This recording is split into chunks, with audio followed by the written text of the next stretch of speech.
Hey, Nikki, do you photograph your artwork when it's finished? And I don't mean just snapping a quickie for Instagram. I mean good quality photos that you can use in your portfolio.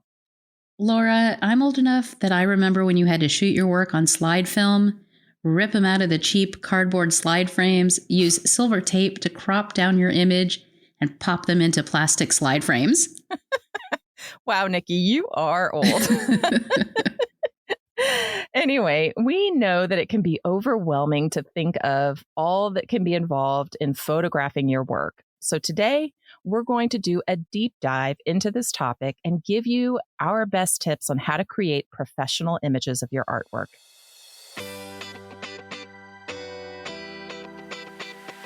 Hi, this is Laura Lee Griffin. And this is Nikki May with the Startist Society, inspiring you to stop getting in your own way and start building an art biz and life that you love. We are artists who believe strongly in the power of community, accountability, following your intuition, taking small, actionable steps, and breaking down the barriers of fear and procrastination that keep you stuck. Follow along with us on our creative business journey as we encourage you on yours. Okay, first things first, let's talk about the various purposes for photographing your art. Okay, we already mentioned the first and most obvious one, your portfolio. This could be in the form of a printed book, but these days it's most likely online on your own website and social media. But there are lots of other reasons you'll want to have good photos handy for your art. Laura, I actually remember having to go from gallery to gallery with one of those big black portfolios with printed photos of my art. Yep, you win the dinosaur contest today, Nikki. Very funny, Laura. I win that one every day. So whether you're a fine artist selling your work on your own website or through galleries, or an illustrator or surface designer trying to get commissions or licensing, or even putting your art on print-on-demand products, you will need high-quality photos, or in some cases, scans of your work. Now, do you need fancy high-end equipment to get really good photos, or can you use things that we already have? I know there are so many options, right? There's DSLR cameras, mirrorless cameras, high-end compact cameras, but smartphone cameras are so good today. Can we just get away with using our phones? And what else do we need? Do we need tripods, special lenses? Well, like almost everything, it depends. It depends on the size, the medium, and level of detail of your art, the purpose of the photos, your budget, your skills. There's a lot to think about, so let's break it down and talk through each choice. Okay, first things first, what are you going to do with these photos? If the photos are only for your website and social media, you don't need super high resolution images. Almost any camera you buy these days would be sufficient. An entry-level DSLR, a good quality compact point and shoot, or even your smartphone camera is probably good enough to get images that look great online. But even if you don't have plans now to do anything more with your photos, you never know if you might want to make an art print down the line. And if you've sold the original, you'll be happy if you've taken a better photo. So for these, you might want to consider a camera capable of really high resolution, at least 300 dpi for smaller images, and possibly even higher for detailed or really large prints. But Nikki, in all honesty, if you're only making fairly small prints, you can probably even get by with just a phone for that. Yeah, in general, I agree. But for some of my really small, very detailed ink drawings that have super fine, crisp lines, even my brand new fancy iPhone doesn't give me the results I want. So sometimes you can scan your work instead of photographing it, but we'll get into that a bit later. Okay, so you should also consider your budget. If you are just getting started and your main goal is simply to get a portfolio online and have images to share on social media, make things easy on yourself and use what you already have. You're probably carrying a really great camera in your pocket right now. Or listening to this podcast on it. Right. Just know that you have options in all different price ranges, from free, your phone, to a budget-friendly entry-level DSLR, or an expensive high-end professional camera that I really wouldn't recommend you invest in if you're just getting started. Yeah, and in all honesty, if you, for example, work with super large paintings that require high-end equipment and lenses to capture them for reproduction, it may be best to just hire somebody who already owns all that fancy equipment to take the photos for you. That's really a great option if you're not confident with your skills or you don't have the equipment. Just know that that can also get really pricey. Okay. I actually just had a professional photographer contact me and ask if I wanted photos of my airport commission. Mm-hmm. And he said his price was normally $500 per photo, but he had a special rate for artists of only $300 each. Ooh. Yeah, if I was going to have photos of the space printed in a book or magazine, that might be totally worth it. But for my own website and social media, it's probably overkill. Definitely overkill. Yeah, and I took photos of the space myself on my phone that look pretty great on my website. There's so much more you can do these days with your smartphone, as long as it's one of the newer models. Right. A lot of them will let you use manual settings either before or after you shoot the photo. And there's so many apps that you can use to improve your photos. In fact, Laura, I think we should consider an episode all about phone apps that can help you in your art biz. What do you think? Oh, totally. It's a great idea. So we won't go into a lot of detail about specific apps now, but so just know that there are so many, and we'll definitely cover those in a future episode to share the ones that we like the best. So let's talk a minute about preparing your work for photography. However you photograph or scan it, you want to make sure that the piece is as clean as possible without damaging it. And I can't tell you how many times, Nikki, I've taken a photo of a painting that had a piece of dog hair on it and that I had to end up photoshopping out later. Same. And speaking of dog hair and other schmutz, whether you're using a camera or your phone to take photos, clean your lens. Mm-hmm. We leave lots of fingerprints on them. Use a microfiber cloth you might already have handy for your glasses to remove any fingerprints, dust, or smudges. Or your t-shirt, Nikki. My t-shirt that's covered in dog and cat hair? Okay. You need a special microfiber cloth then for you. Right. So the next step is to prepare the environment so that you can take the best possible photos. And you want to use a neutral background to avoid distraction so that you can focus on the artwork. Remove any distracting objects, cords, things like that. And of course, it's a lot easier now because you can do this in Photoshop or even some phone apps after the fact rather than having to capture it in the initial shoot. Okay, so let's talk about lighting and any equipment you need for that. There are so many things you can buy, like reflectors, diffusers, soft boxes, light boxes, lamps. Do we really need all that stuff? Okay, I'll admit that I own a few of these things. I have LED lights on tripods, which I mostly use for video filming on my online classes. Plus, I own a light box that I used to use to take pictures of my greeting cards at night when that was the only free time that I had to take photos. Of course you have all that stuff, Laura, but there are a lot of things you can do without any special equipment. Okay. For lighting, natural light is always best. I was always taught to either take photos in the shade outside on a sunny day, or if you take them inside, you can use a white sheet, regular poster board or foam core to reflect the light coming in a window onto your art. Right. Professionals often use artificial lights for more consistent control and color accuracy, but wherever it comes from, you want to make sure that you have soft diffused light versus harsh spotlights, which can result in hot spots and shadows. Yeah, my fave thing to do now is to place my art next to my studio window on my desk, and it provides a lovely diffused light.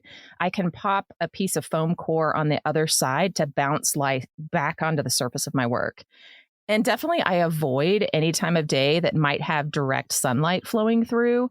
And I don't take photos outside when it's noon and the sun is beating down. It's just going to wash out the colors and it casts super harsh shadows everywhere. And you really don't want to drip sweat right onto your artwork. Yeah, that's no good. So if you're taking photos at night, because that is your only option, you don't want to take them with tungsten or yellow light, or you'll end up having to do a lot of Photoshop work later to fix the temperature of the light. Now, this is where even just a cheap clamp from Home Depot and a daylight bulb in it with a laundry dryer sheet taped over it could give you some very nice diffused lighting. Wait, Laura, with all the fancy professional lighting you have, you're going cheap on the filters and using a dryer sheet?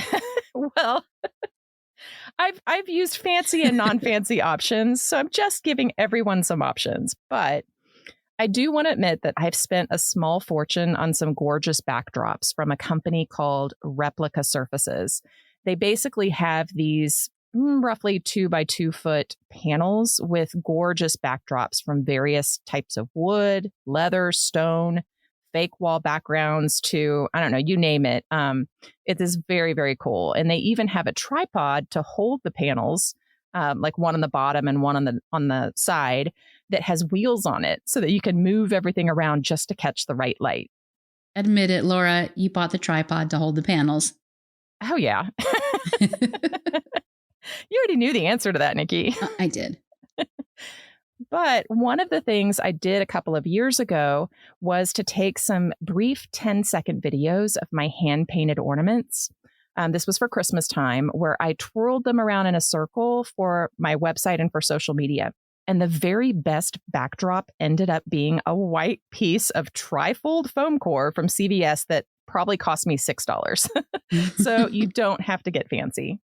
So another issue you might have to deal with is reflective surfaces like glass or varnished paintings and textured materials like sculptures or mixed media. Mm-hmm. Again, just make sure that you're using soft, diffused light, and that will help a lot. Yeah, glass objects are super tricky. And if you have a watercolor painting, for example, that you plan to frame under glass, take the photo without the glass in it first. You will thank yourself later for it. Right. Other things that you can use to help you get the sharpest quality images are tripods and remote shutter releases. Mm-hmm. These ensure that your camera or your phone won't shake when you press down to take the photo. Right. There's a million different types of small Bluetooth shutter release buttons that link up to your phone and probably cost $10 or $15. Yeah, and holding your phone or camera steady really is critical to avoid blur. And I do own a tripod for my DSLR camera, but I don't really use that camera anymore because it's like 10 years old and I think it's got really horrible resolution. My phone actually has better resolution now, believe it or not. So I ended up buying some really cheap holders from Amazon that you can screw onto the top of your tripod. And those hold both my camera and my iPad on them, so I can use the same tripod for those. And if you don't have a tripod, you can always use something else to rest your camera on or brace your hands or arms against something to prevent movement. But I'll admit, Nikki, the one tripod I really use now is my canvas lamp, which is basically a lamp and a tripod in one. You can angle it any which way, which enables you to both shoot photo and video aimed down on your surface, or you can use it to angle it towards your face or any other surface that you want to shoot. Yeah, I love my Canvas Mini, but is that really a tripod, Laura? My Canvas lamp doesn't have 3 feet. Does yours? Okay, Miss Literal. No, it is a unipod, not a tripod. Geek. I wear that label proudly. All right, so is it time to take pictures yet, Nikki? Yeah, we've been talking for quite a while without even getting into actually snapping a photo. And we've got some tips for that too. Okay, so we mentioned there are all kinds of photo apps that can be used, but there are likely a few things built into your phone's basic camera app itself that can help you take better pictures. So Nikki and I both use iPhones, so that is what we're familiar with. But I know all the latest smartphones have pretty much the same functionality. One of the most important things to think about is how you frame your image. It'll be different for two-dimensional things like drawings and paintings versus 3D objects like sculptures, jewelry, or even print-on-demand products. So let's start with 2D art. You will want to have a head-on view of your art to avoid distortion. And although these days, this is also something you can fix pretty easily in Photoshop or even apps on your phone, it's still best to start with the least amount of distortion as possible. So phones usually have a grid that you can pop up on the screen to help ensure that you're aligned with the center and that the sides and tops of your piece are even, both vertically and horizontally. Because you really don't want a trapezoid unless your original canvas was shaped that way. Right. And I personally know very few canvases that are shaped like a trapezoid. So I know somebody.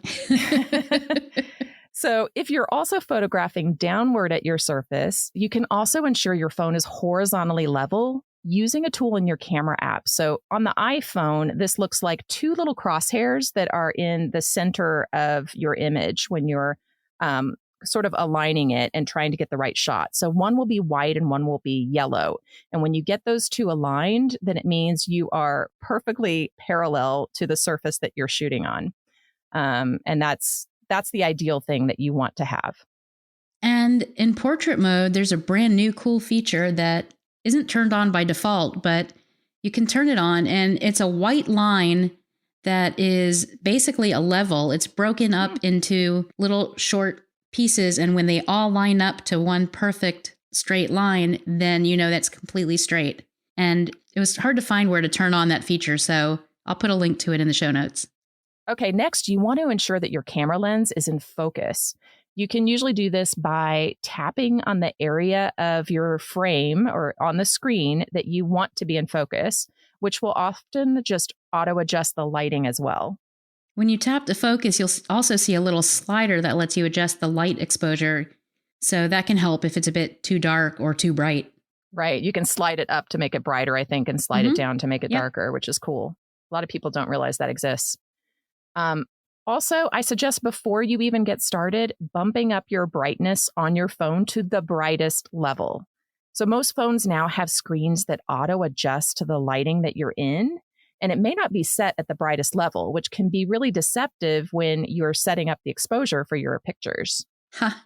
Laura, my old eyes need the brightest level. I am always at full brightness. Well, you're just a shining star, Nikki, so... Yeah. I do not recommend using portrait mode for pictures of 2D work, though, especially if you plan to use it for prints. The gist of portrait mode is that it will blur out your background and really just leave your beautiful face, for example. But if you're using portrait mode to photograph art, it can sometimes blur out the edges where you don't want them to actually be blurred. I would agree. Portrait mode is best for, other than actual portraits, taking photos of 3D work. So basically what portrait mode does is it controls the depth of field, which is when parts of your image are in focus, the parts closest to you are in focus, and the back is blurred out. It also gives you different light modes like natural and studio light and some dramatic stage light and even black and white versions. But for artwork, I'd stick to the natural light because you're trying to really represent the work as accurately as possible, not be dramatic with it. Right. Another cool thing with portrait mode is that you can control where it focuses and what's blurred out after you take the photo with a little slider that pops up when you edit. It can really help if you focus on the wrong thing or forget to choose a focus area at all. And where I think this is really cool is something like, let's say you're a potter and you make really beautiful mugs. Using that depth of field and blurring out some of the background and showing just like an element on the mug that's like really detailed to show the beautiful glaze or something like that. I think it works really well for something like that. It's also great for taking your Instagrammable food shots. And there's that. It's all very fancy, Nikki. Right. All right, Laura. So how do you deal with large work versus smaller work? Well, for setting up large pieces, you want to make sure that it's in a room with plenty of space around it so you can make sure it's evenly lit, that it has no shadows or reflections. And another thing to think about is that if your piece is very large to capture the whole thing, you'll have to be pretty far back from it. So you might lose some of that detail. So you want to also take some close-ups so people can see the details clearly. For smaller, flat drawings and paintings, there are several reasons you might consider using a scanner instead of a camera. First is that scanners can typically provide high-resolution images with really even, consistent lighting, and that way you can capture fine details, colors, and textures more accurately sometimes than with a standard photograph. And for small work, scanning can also be a lot easier than setting up a photo shoot. You don't have to have a lot of equipment, the right lighting, and an advanced degree in photography. You're just going to have a more consistent, controlled environment with no lens distortion, uneven lighting, or perspective errors. Yeah, it's really perfect for print work on smaller pieces. Yeah, I use it all the time for my drawings. So, Nikki, going back to the size thing, I actually like using a scanner to basically double or triple the final size of my piece for reproduction purposes. So let's just say I have an 8 by 8 inch painting, because I've been doing a lot of those recently, and I want to make prints of it. If I want those prints just to be 8 by 8, I could have just scanned it in at 300 DPI and been done, right? It would be fine. But if I actually want to blow those up into, say, a 16 by 16 inch canvas for G-clay prints, I would have to scan in my 8 by 8 piece at 600 DPI so that when I blow it up, it would be 300 at that, size. Right. Or let's just say I wanted to have a 32 by 32 inch, piece that was a reproduction. I could scan it in at 1200 DPI, if my scanner was fancy enough, and then that would give me 300 DPI at that huge size. Okay, Laura, let's not see who can make the biggest prints. It's not all about size. We've each had several great scanners that we've used and liked, so we'll link to a couple in the show notes. As with your camera, to get the best quality scan, you first want to make sure that both the scanner glass and the artwork are free from dust, fingerprints, and pet hair. Why is Gus giving me a funny look right now? He wants you to brush his hair. As for scanner settings, you can adjust color settings for accuracy and definitely use the scanner's preview feature to adjust the placement and cropping so you avoid unnecessary rescans. And this is important. When you save the scan, make sure you save it in a format that doesn't compress or lower the quality. Right. You'll want to save it as a TIFF with no compression, as opposed to a JPEG or a PNG. And you know what? I think I've always done that wrong, because I'm not sure I've always used TIFFs, Nikki. I think I've used JPEGs a lot, which is an issue. And I mean, it's not the end of the world if you use a JPEG, but just know that each time you save it, it degrades. You're losing quality. So Right. If you're only doing it once, it's not that big a deal, but you might as well, since you have the option, you might as well save it in a lossless version. Mm-hmm. So you can also have it open right into Photoshop after you scan it. And that way, when you save it out of Photoshop, you can make sure that you save it as a TIFF or a PSD and not a JPEG or a PNG. Now, if your artwork is too big for the scanner bed, you can scan it in sections and then stitch those together digitally. And I took a big painting that I had done on watercolor paper once, and I stitched it together to make my Christmas card that year. Awesome. And you've all heard me talk about my 365-day accordion project, where I have like 12 sketchbooks that make up one enormous drawing. And I used this process for that. And it took about 87,000 scans. But Nikki, what do you do with a stitched scan that is like 80 feet long? I'm just very confused. I have absolutely no idea, but it's scanned, baby. So here are a few tips for getting good scans of work that's too large for your scanner. First, make sure there's an overlap for each scan. That makes it much easier to align and stitch the pieces together. Right. Keep the artwork and scanner orientation as consistent as possible for each scan to make it easier to align the individual files, and that the color and lighting are also consistent. And Photoshop has some features specifically for stitching images together. So they have one called Photo Merge, which automatically aligns and blends the edges of the scans. It doesn't do a perfect job. So after the initial auto stitching, you'll want to check for misalignment and use some manual editing tools just to correct any issues that you might see. But it does a pretty decent job. It's important to realize that also some textured or three-dimensional artworks probably won't scan well, so you should use photography for those. Okay, Nikki, so we have our images. Now what? All right, so for post-processing and editing, we're not going to go into a huge amount of detail. That could be an entire book or course, but you can use Photoshop, apps, or built-in options in your phone, or even scanning software to do some basic editing techniques such as cropping, color correction, white balance, and adjusting brightness and contrast. But don't edit so much that your artwork doesn't look like what it is in person. You may have unhappy customers if they're purchasing your artwork because of the color palette that they see online, for example, and find out that it doesn't look the same at all in person. Right. Unless the photography itself is your art, keep the fancy stuff in the painting, not the photo of it. And we'll talk more about apps in another episode, but one pretty popular one to use is Lightroom. And you can even save or purchase presets of settings, which once you tailor to your environment, could allow you to have really quick shortcuts to modify your photos quickly and professionally. Yeah, so we've kind of talked about this a bit, but there are different requirements and recommendations depending on the use of these photos. For example, if they're going on your portfolio on your website, you don't need the 1200 DPI TIFF you saved from your scan or the 300 DPI photo. You'll want to use Photoshop or other photo processing tools or apps to resize your images for the size of your website and export them as JPEGs or PNGs. Right. Aside from slowing down your website with huge images, you don't want to make it easy for people to save an image that's high enough resolution to print because not everyone out there is ethical. Yeah. You want to make sure that the image is large enough to show it well, but not so large that it can be reproduced.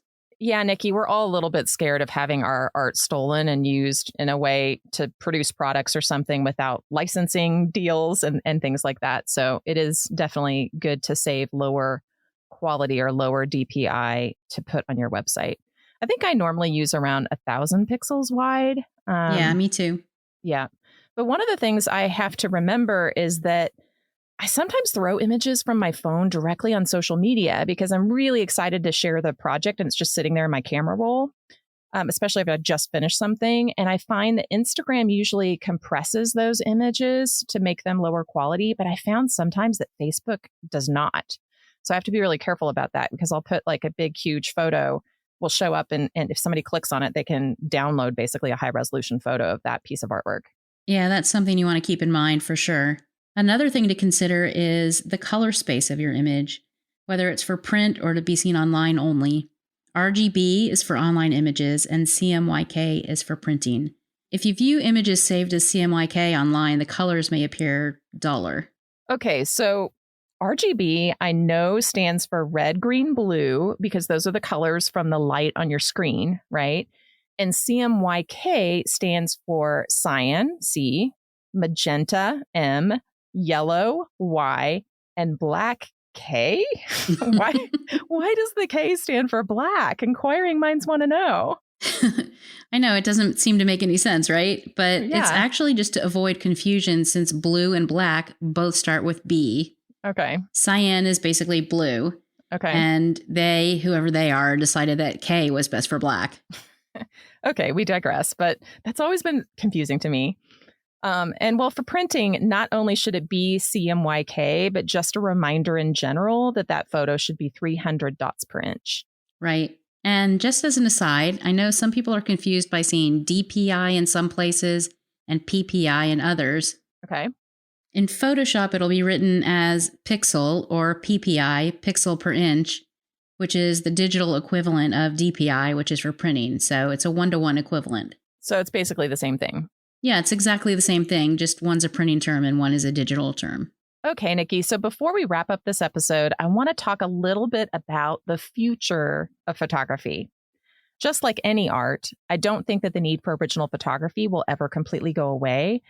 But AI is something that will certainly change the landscape of how we photograph our art.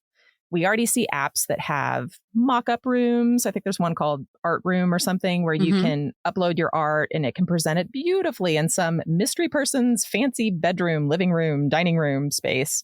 That's mystery robot. Yeah, the mystery robot person's space. But AI is already showing up in places like Photoshop. And that's another episode that would be super fun to do. Well, basically, I don't think we need to be investing in super fancy camera equipment when AI has so much functionality to replace and create brand new backgrounds for your photos. Heck, that's showing up in half of the apps on my phone right now as well. Agreed. So what are our key takeaways today, Nikki? Photos are important. Use your phone. The wise words of Nikki May, everyone. Well, don't forget to use natural lighting, clean that lens before snapping your first shots, and ensure that your artwork is in focus. And go back to the beginning of this episode and listen for all of our extra tips and tricks. Now it's your turn. Do you have any special tips and tricks related to photography or questions that we didn't cover in this episode? Share them in the Startist Society Facebook group. For links to all the resources we mentioned and to read today's Startist Society show notes, go to startistsociety.com/photographing your work. If you've enjoyed today's episode, we'd love for you to leave us a 5-star rating and review. Reviews help us reach more Startists like you and keep us inspired to create new episodes. Thanks for listening, and we'll see you next time.